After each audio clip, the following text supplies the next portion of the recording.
Hello, welcome back to the channel. Thanks for joining me in another of my monologues. Today I am filling up big containers of water. I was thinking about our potential land when we get it, and we are still looking, and we've looked at a place. We're quite excited about that, but until we've got the actual documents and it's ours, we can't really say very much, of course. It may all fall through and we may see something else, and we're just sort of mulling what's around and what's possible. So it's all very exciting. And over the weekend, I apologise for lack of videos. We were out doing an event up in Derbyshire, but also we went to see somebody who's got a small holding to get some ideas and tips and things. He's based in Kent, and it was really interesting to get some advice and some help and suggestions and things to think about when we get the land. And we're just trying to absorb as much information as we can, so that's going to be really good. By the way, a lot of people have sent me some of these promotional things for I think Alex from the whatever it is, the Kingdom of Albion, and who's doing a tour around at the moment. I'll try and get them in, but I can't promise because I'm all over the place. So if you have sent stuff, I've got a backlog now. If I go away for 2 or 3 days, the backlog of emails is just huge. So it's very difficult to get to, and sometimes people send me stuff and they often say, I sent you something, and I said, well, did I reply? And they say, no, unfortunately not. And I said, well, that's the trouble. I mean, you just come back and you see hundreds and hundreds of emails, and it's just me, really. I can't get through them all, and we're busy. So apologies for that. Anyway, what I wanted to talk about is when we get on our land, and I wanted to get some containers. We probably need something a lot bigger than these. These are just, we've got one in the van. I've got one of these little smaller ones in the van, which I've just filled up with water. And the idea is that, you know, obviously when you're going about, you need a lot of water. Well, at the moment, the temperatures are quite nice. Some people have been moaning. It's funny how many people have been moaning about the temperatures, but I enjoy it when it's, what is it at the moment? Well, it's about 20, 25, 26 degrees down here in my kitchen. And I don't mind the hot temperatures. I think it's nice. As long as you've got plenty of water, and you've got to make sure that you're hydrated. One of the things that we do, and I like to do, is drink plenty of water. A lot of people drink teas and coffees, of course, but that's not really doing it. A bit of Celtic sea salt, and I have a bit of Celtic sea salt in here. A pinch of that and a glass of water, and just keep doing that throughout the day. You don't need much salt, but it puts in the minerals and it helps the water get into the bloodstream. Otherwise, the water just seems to go straight through, and you're constantly running to the bathroom, even though you've drunk plenty of water. So you've got to do that. The other thing is, I was chatting to somebody the other day, and he says, I don't know if you've noticed that the reservoirs are not being refilled, or they're being drained.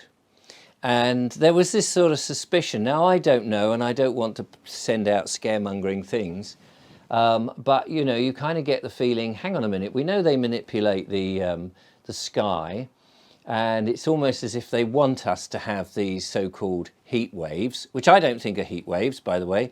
When I was a kid, the summer that we're having here in Britain is the same summer that we had in the sort of 70s when I was a kid running around in the late 60s and 70s. It was warm, it was lovely, and there wasn't really any problems, but people now have kind of forgotten these things, and they're being told, influenced by the news and the weather forecasters with their reds and their oranges and their yellows, and saying it's scorching temperatures. It's not scorching temperatures, it's just a pile of old poo. That's all rubbish. We have had temperatures like this in the past, and they're just winding it up. Anyway, if there were to be water shortages, of course, and they did drain the reservoirs, it's always good to have a supply of water, isn't it? And we're going to need a supply of water on the land when we get it. And I just thought, well, as I have got some of these, I'm going to fill these up with water and stick them in the back room. I may have to just empty them and start again. I don't want to get Legionnaire's disease, but it's worth having a supply of water just in case. because if they get us all to line up at the standpipes, you know, with buckets and things, it's like a bit medieval. However, on the land, of course, I may have to get one of those, I can't remember what they're called, those big plastic things that are in reinforced metal, an IBC is it, or an ICU, or I see them running over the horizon. I can't remember what it's called, but that sort of thing. I may have to get one of those because we're going to need some sort of water supply, only if not just for us to drink, but also to water the plants and water and have a shower and things. So we need to do all of that.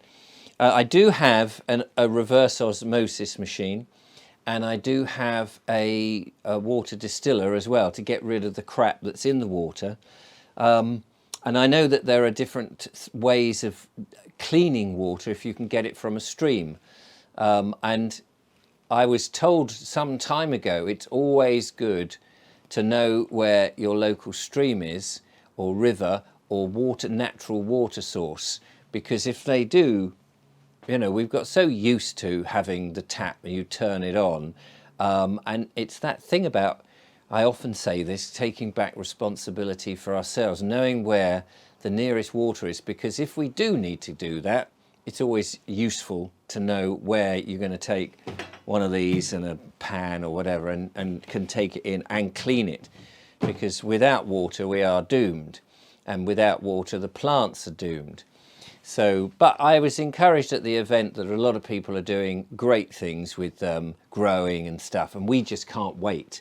We just can't wait. It's so frustrating now, because having made that decision to get onto the land now, written the book's going off, Biggleswick, it's going off to the proofreaders, that will be available very soon.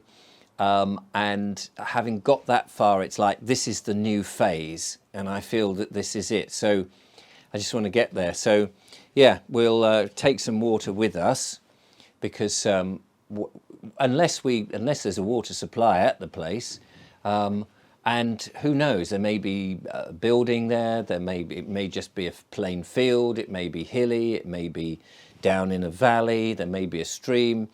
We're looking at a number of options, but we just want to get on one now and get it done. So it's all like fingers crossed up in the air, but this is the direction that the channel is really going to be going in, to take back control, actually live the solution, to try and start growing stuff, to you know, be unreliant. And eventually I suppose I'll have to sell the house, get rid of that. But anyway, there we go. That's what I'm up to today, filling up these. I haven't got a hose that connects to my slightly strange taps on my slightly strange kitchen, but so I've got to decant this straight into those and then store the water. It's always good. We've been told, haven't we, that we need to have a supply of food. We also need to have a supply of water, I think, and try and keep it as clean and get rid of the fluoride and all those other things. It's definitely worth doing. Anyway, I will crack on with that, and I will catch up with you on the next video. Thank you so much for watching. Till then, goodbye.